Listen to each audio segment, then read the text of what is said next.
Okay, this is part 3 of quotes of Jordan Peterson. And we're going to talk about IQ now because the IQ has a lot of relevance to his overall thinking. He says if you don't buy IQ research, you might as well throw out all of psychology. IQ is much better proven than anything else in psychology. And Peterson knows a lot about IQ. He did work in psychometric testing. So he spent a long time studying IQ testing and studying personality testing. And he said that IQ testing is simple to test, it's cheap to test, and it's very accurate. He says personality testing is much more complex, more variable, and harder to do as precisely. You know, it's still useful, but IQ is powerful, simple to test, okay? And Peterson's quotes continues, IQ is very powerful. IQ can be reasonably well determined in 20 minutes with a test. IQ is the ability to solve random problems. There's only one variable for IQ, and it's very easy to measure. IQ is a very powerful predictor of ability to perform complex jobs because complex jobs have complex random problems. He says IQ is the single best predictor of success in school and in jobs and in life. But other things are important. He said, for example, IQ is a 5 times better predictor of success in a complex job than is personality. Things like being conscientious. So 5 times more powerful than being conscientious. He also said you can take 2 people and have them work exactly the same hours, put the same effort in. But if one person has a much, much higher IQ and it's an academic field, the person with the much higher IQ is just going to crush the field. They're just going to learn so much faster. It's not even funny. Okay. He also said people with very high IQs, he said that their academic creative output is just way higher than somebody else who simply has a high IQ. Okay. And I would say too, you know, it's just a fact. I've written like 30 books. I can write a book like that in a month, 2 months at the most, of very complex stuff. Whereas I know tons and tons of doctors, they'll never write a book. And they got IQs, I'd say the same height as me, but creativity and achievement, it's not the same as IQ. IQ is one variable. So I think there's tons of doctors, for example, that have very high IQs, but they don't have any of the other things. They don't have curiosity. They don't have an interest in writing. They don't have an interest in discovering anything. They don't see any point in reading non-conventional medical literature because you don't make any money with it. And in order to do useful creative work in health and nutrition and stuff, you have to know several different things. You have to know nutrition, you have to know general health, medicine, anatomy, toxicology, pathophysiology, epidemiology. You have to know a whole bunch of things. So now you're not talking about one variable, you're talking about multiple variables. And what we're getting here too is the stuff like the Charles Murray book on human accomplishment. He said the reason why genius achievement is so rare is not because there's a lot of people that have genius IQ. There's tons of people who have genius IQ. But there's very few that have a genius IQ, and they made the effort to develop it. They had the opportunity to develop it. They had the leisure time, the resources, and they were in a society that allowed them to develop it or rewarded them for developing it. All of those things, you now have to take a 99 percentile thing with another 99 percentile thing with another 99 percentile thing with another 99 percentile thing with another 99 percentile thing, and that's why you end up with a Lotka curve. You don't end up with a bell curve. You end up with a Lotka curve whereby people who get to the level they can write a high-quality book in a field that's unique and new, that's infinitesimal. That's an incredible rarity. All right, and that's why. Okay, we live in a society that hates geniuses and frowns on them and ostracizes them, and it's just a fact. And if you don't think that's true, that means then you don't know what you're talking about because it's obvious, it's well known. Okay, continue with Jordan Peterson. He says. He says, intelligent people are better at everything that is complicated. Hyper-creative geniuses often have a hypomania. Yeah, because they're hyper and creative because they got the energy to crank stuff out. Okay? The smartest people at Harvard understand quickly, and they could generalize to other domains of abstract problems. Okay, I went to Stanford, okay, and there's a lot of high IQ people that were good at school. They were conformists, they were, diligent, conscientious students, okay, but I met very few creative people at Stanford. Most of them just wanted to get their grades and go make some money, okay? They didn't meet that many that actually creatively wanted to do anything unique or interesting or discover anything. That's rare. That's really rare. I can tell you in medicine, that's super rare. Okay. High IQ indicates increased ability to solve abstract problems, and this carries over to many domains of abstract problems. Overall, a higher IQ tends to have a better personality because they recognize the importance of social interactions. Okay, it's Jordan Peterson's statements. Okay, we're getting at something though. This is not just going to be simple IQ. We're gonna get into some things that you think are rather profound consequences of this topic. Peterson says you want to be in the top 25% in your field. Conscientiousness is the best predictor of success in graduate school, but a high IQ is a 5 times better predictor of success in a complex job. Incremental progress is very powerful. Yes. Then a little bit about the theory of creativity. This is sort of you descend into chaos or disintegration, and then you ascend to a new height, reintegration. And that's a little bit like the Dabrowski theory of personality disintegration, reintegration, whereby you suffer a catastrophic loss or setback and you're very sad. But instead of giving up, you say, I'll refocus my energy into something different. And from the experience you learn from your failure and your setbacks, you then channel into something else and you have a high level of success. Okay. Chaos is the unknown. The best place to be is on the line between the known, which is safe, and the unknown, potentially dangerous, but you have to go there to learn new things. Okay, sounds good. Okay, here's an interesting quote by Jordan Peterson. Social and emotional intelligence are not real. You cannot reliably test for them. So he's refuting like the Howard Gardner concept of the 7 types of intelligences. Okay. All right, Jordan Peterson continues. He says jobs for IQs less than 85 are really rare. Some organizations have a lower limit IQ threshold of 83. There are hardly any jobs for people with IQ less than 85. Now, some people say they don't believe in IQ, and Jordan Peterson says, well, I would ask them, would you rather have a baby with an IQ of 65 or 165? An IQ of 65 will likely not be able to learn how to read. Okay, so what is he getting at? What Jordan Peterson is saying here, and this is, you got to remember, he worked for the United Nations. He's got communist paintings all over his house. He named his daughter after Mikhail Gorbachev, the head of the Communist Party. And this is a big part of communism. Right? Most people don't know this. A typical stupid pro has never read any history, doesn't know anything. But what I'm getting at is the really rich people are pissed off that there's so many stupid people in the world that pollute things, commit crimes, cause trouble, and they wanted to figure out a way to get rid of them. Okay, so they had to figure out how to get rid of them. You know, the days of the French Rev, 1789, 1794, those days are over. You can't just, lop off their heads. Okay, so you have to come up with a way you could do it. And the biggest obstacle to putting the proles back in slavery has been the white Christian men with all their Christianity stuff about equal rights and freedom. We're all created in the image of God, therefore part divine. They hate that stuff, okay? You got to remember, think how a Roman emperor would think of that. They would say, no, the Roman emperor is a god. Whatever he says goes. That's what they want, okay? So how can they get that? Well, first of all, they have to increase their power. Well, how do you increase your power? You centralize it in the hands of a few billionaire perverts, okay? That's how you do it.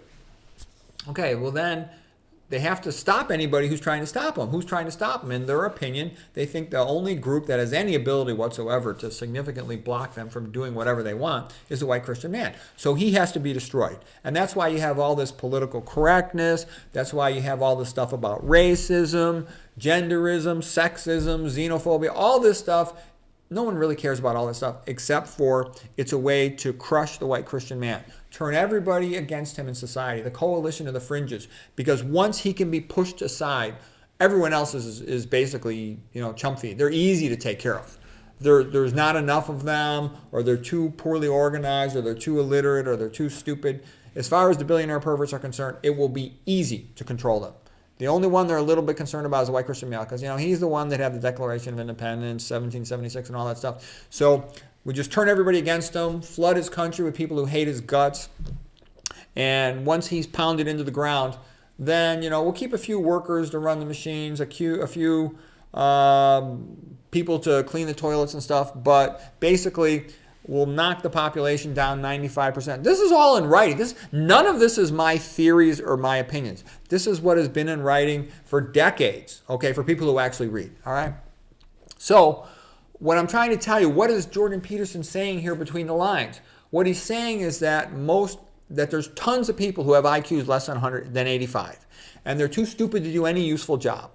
And what he's also saying, if you hear him talk, he will also say, You cannot improve IQ. He says identical twins have the same IQ. You can't change it. It's a fixed thing. It's genetic, okay? And the relevance of saying that, I disagree with that, by the way. I believe you can improve IQ a tremendous amount, okay? He says, oh, you can only improve it in one narrow field and it doesn't carry over to other fields. I actually don't think that's true. Okay, I've given plenty of talks about that. But what I'm trying to tell you is, why is he saying this? What is he saying between the lines?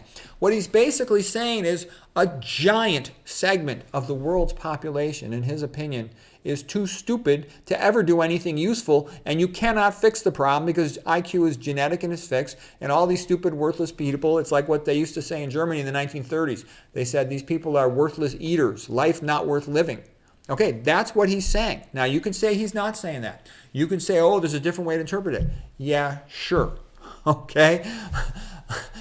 All of this atheistic Darwinism is an excuse for bringing back eugenics and bringing back slavery and bringing back control of the numbers of the population. Now, most of the pros are too stupid to realize this. Why do you think they don't allow intelligent design? Why do they not allow Christianity in the public sphere? Because they have to get rid of it in order to bring this back, okay? Why do you think, the people who made Planned Parenthood, okay, and the people who promoted it, why are they such heroes of the Democratic Party, which is basically the American Communist Party? The reason they're heroes to them is because that's the long-term goal. They just got to get rid of whitey first, the white male. They think white women are stupid, but they think white men are smart, and they're therefore an obstacle to bringing back worldwide slavery and population control. Okay, so they've got to turn everybody against him with all this, oh, he's evil and racist. That's why everybody wants to move to his country and live wherever he is, because he's evil and racist. Yeah, right. Okay, it's BS. It's obvious, all BS. So anyways, that's what's going on. And what I'm basically saying to you, in my opinion, from what I've observed between the lines, the reason why he's promoted all over the internet is to help achieve this. Okay, and so am I wrong? I don't think so. It's pretty obvious to me. But, I'm just basically, this smart nobody who is shadow banned, ostracized, and that's my fate. Okay, but I can read between the lines. I've read so much history, so much politics, so much stuff. I know this stuff, okay? And I'm familiar with the eugenics movement. I'm familiar with all the IQ testing. I've read bazillion stuff on all this stuff, okay? And it's pretty obvious that's what the atheistic Darwinism group wants. Survival of the fittest means survival of the billionaire perverts and whatever they want. And what they want is to get rid of all these stupid proles who just pollute the world and cause trouble, okay? That's how they view it. All right. Okay, a quote by Carl Jung: the fool is precursor to the savior. One has to go through, also in learning, one has to go through beginner phase of embarrassment before they become good. All right, so Jordan Peterson continues.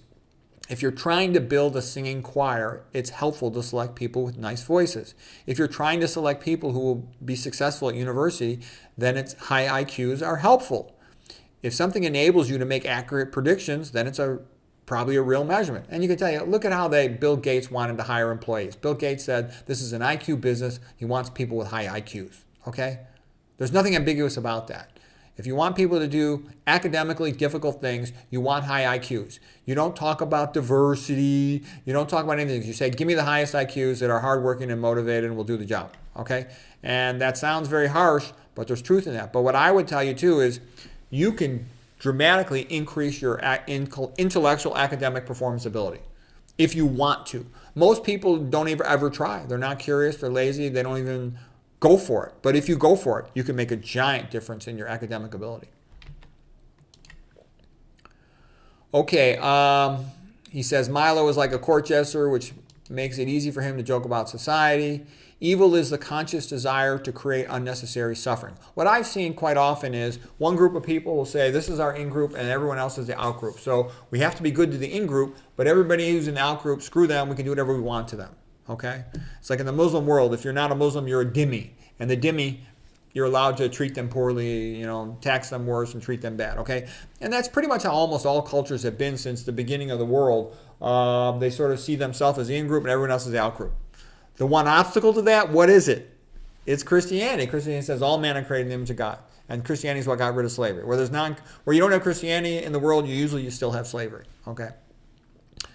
Okay, Jordan Peterson, you can't negotiate if you don't have power. So most people don't have any power, so their voice is considered of no significance. Sad but true. Okay. He said, smart people should devote themselves to reducing unnecessary suffering in the world. Yeah, he says nice things, but the reality is it's not that simple, okay? You go into medicine, lots of people go into medicine because they want to help other people. And what are they told? Shut up and generate billing codes, okay? If you want to be nice, do that on your own time, okay? That doesn't generate billing codes. Okay, Jordan Peterson, trust is super important, perhaps the most important thing in human relationships. Truth is the proper route to societal improvement. Yeah, right, but the truth is not allowed. Okay, truth gets its ass kicked. Okay, truth is weak. Truth is simply something to be shared amongst friends. It's not allowed in the public sphere for a lot of things. Okay, it's not a coincidence that coronary artery disease is treated with open heart surgery and stents, and then drugs, and not with low-fat vegan diet. Okay, money is what's controlling things. Jordan Peterson. And he does say some good things. Here's a good thing. Hate speech is a euphemism for censorship. Hate speech is the modern equivalent of book burning. Yes, it is. Okay. Jordan Peterson. Solzhenitsyn went into concentration camp an atheist, and he so admired the Christians because they behaved in an admirable way that he became a Christian. Yes, and that's the way it is.